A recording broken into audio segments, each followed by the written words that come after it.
Hello everyone, welcome back to my channel. I am Renu और आज बच्चों हम यहाँ पर डिस्कस करने वाले हैं multiple choice questions of chapter 12 यानी electricity.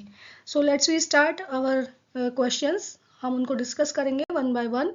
First question is here, जो आपको ये कहता है what is the unit of current. Unit of current क्या होती है?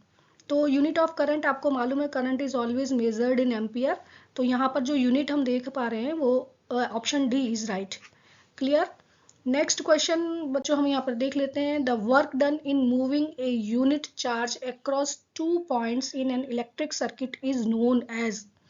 किसी भी यूनिट चार्ज को एक पॉइंट से दूसरे पॉइंट तक किसी भी सर्किट के अंदर 1.2 अनदर पॉइंट यानी ए से बी तक अगर मूव कर रहा है चार्ज, यूनिट चार्ज, तो उसमें कितना वर्क किया गया, इसको हम बच्चों कहते हैं potential difference between 2 points.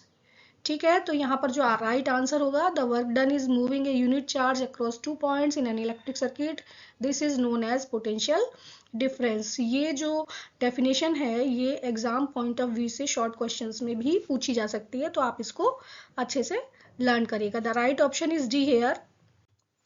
Next question, what is the unit of potential difference, या क्वेश्चन आपके पास है potential difference is measured in. Potential difference को हम किस में मेजर करते हैं? तो पोटेंशियल डिफरेंस के लिए जो यूनिट होती है वो वोल्ट होती है। तो यहाँ पर आप का ऑप्शन डी इज राइट। ठीक है, आपको ये यूनिट्स याद रखनी है। रजिस्टिविटी के लिए क्या यूनिट होती है, पावर के लिए क्या यूनिट होती है, एनर्जी के लिए क्या यूनिट होती है, या आपकी जो करंट है उसके लिए क्या यूनिट होती है। तो ये सारी यूनिट्स आपको मालूम होने चाहिए कि आपको इनको किस चीज़ में मेजर किया जाता है। तो यहाँ पर अगर हम पोटेंशियल डिफरेंस की बात करते हैं तो potential difference is measured in volt. Clear. Next question is here, the commercial unit of energy is. Energy की कॉमर्शियल यूनिट क्या होती है? तो कॉमर्शियल यूनिट का मतलब होता है कि जो भी आपका इलेक्ट्रिसिटी बिल आता है वो यूनिट्स में मेजर्ड होता है, या उसको हम कॉमर्शियल यूनिट कहते हैं, और वो मेजर की जाती है किलोवाट आवर में। ठीक है, तो 1 unit equals to 1 kilowatt hour. तो कॉमर्शियल यूनिट जो होती है 1 किलोवाट आवर के इक्वलेंट होती है।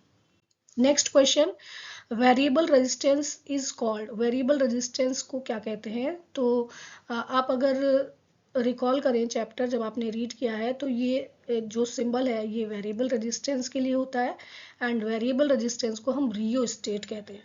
ठीक है, तो right option is D. Next question देखिए, ये हमें सॉल्व करने पड़ेंगे। तो इसमें यहाँ पर हम देख रहे हैं an electric heater draws a current of 5 ampere. Current आपके पास 5 एम्पियर दिया हुआ है एंड वो कनेक्टेड है बैटरी से जिसकी वैल्यू है 220 वोल्ट, और इसका रेजिस्टेंस आपको फाइंड करना है।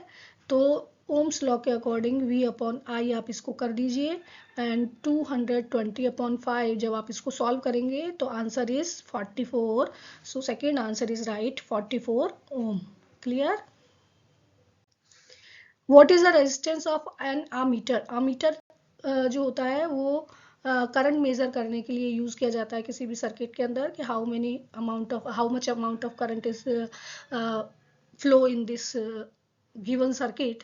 तो अमीटर को हमेशा हम सीरीज में यूज करते हैं। इट मीन्स उसका जो रेजिस्टेंस होता है वो नेग्लिजिबल होता है या जीरो होता है। The unit of resistivity is. Resistivity किसी भी मेटल की एक प्रॉपर्टी होती है जिसमें वो कितना रेजिस्टेंस किसी भी फ्लो ऑफ चार्ज के लिए करते हैं, that is known as resistivity.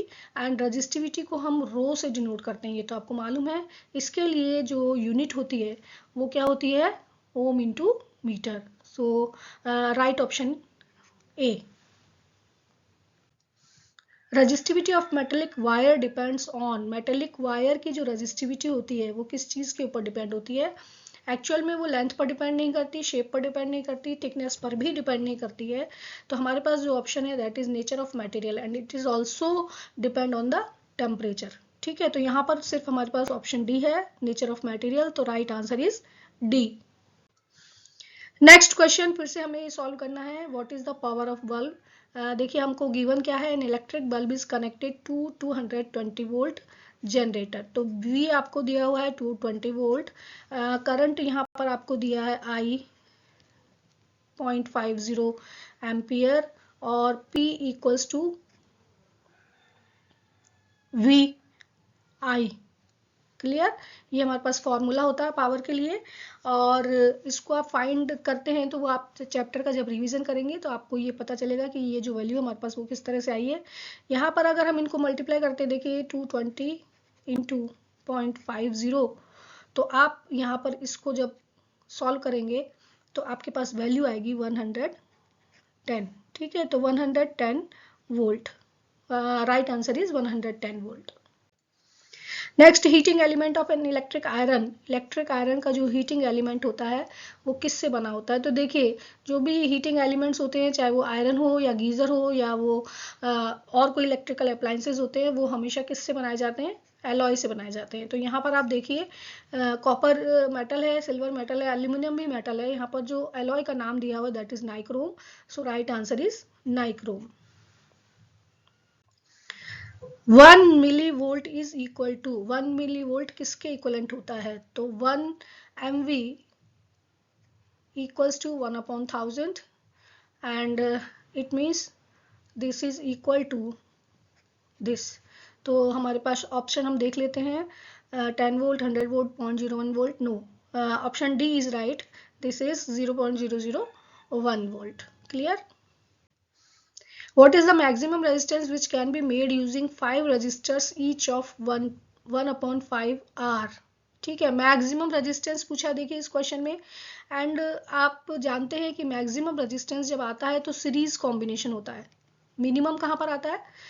वो पैरेलल कॉम्बिनेशन में आता है। तो सीरीज कॉम्बिनेशन के लिए अगर हम रेजिस्टेंसेस को टोटल कर देते हैं या उनको कंबाइंड कर देते हैं तो हमारे पास जो रेजिस्टेंस है इक्विवेलेंट रेजिस्टेंस वो आ जाता है। ठीक है, and so on.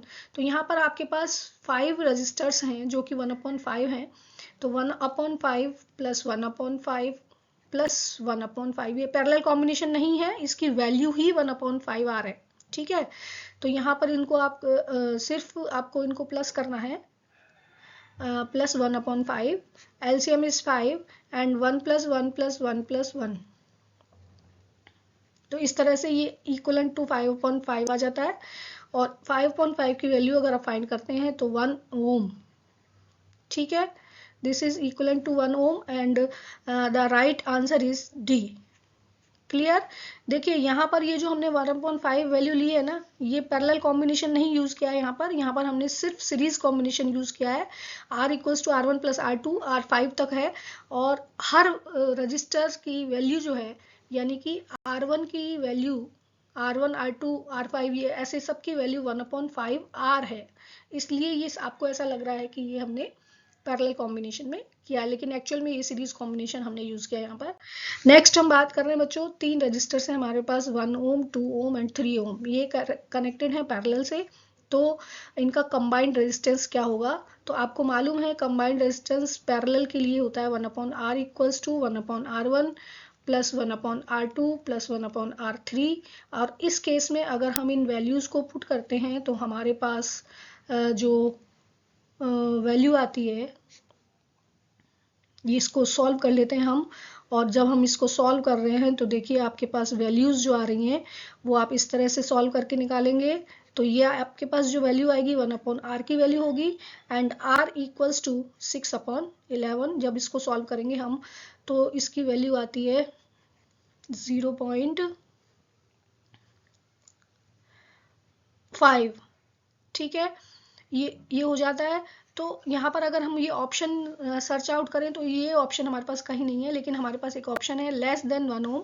So right answer is a, 1 Om, less than 1 Om. 0.5 answer आ रहा है हमारा, तो ये 1 ओम से कम है।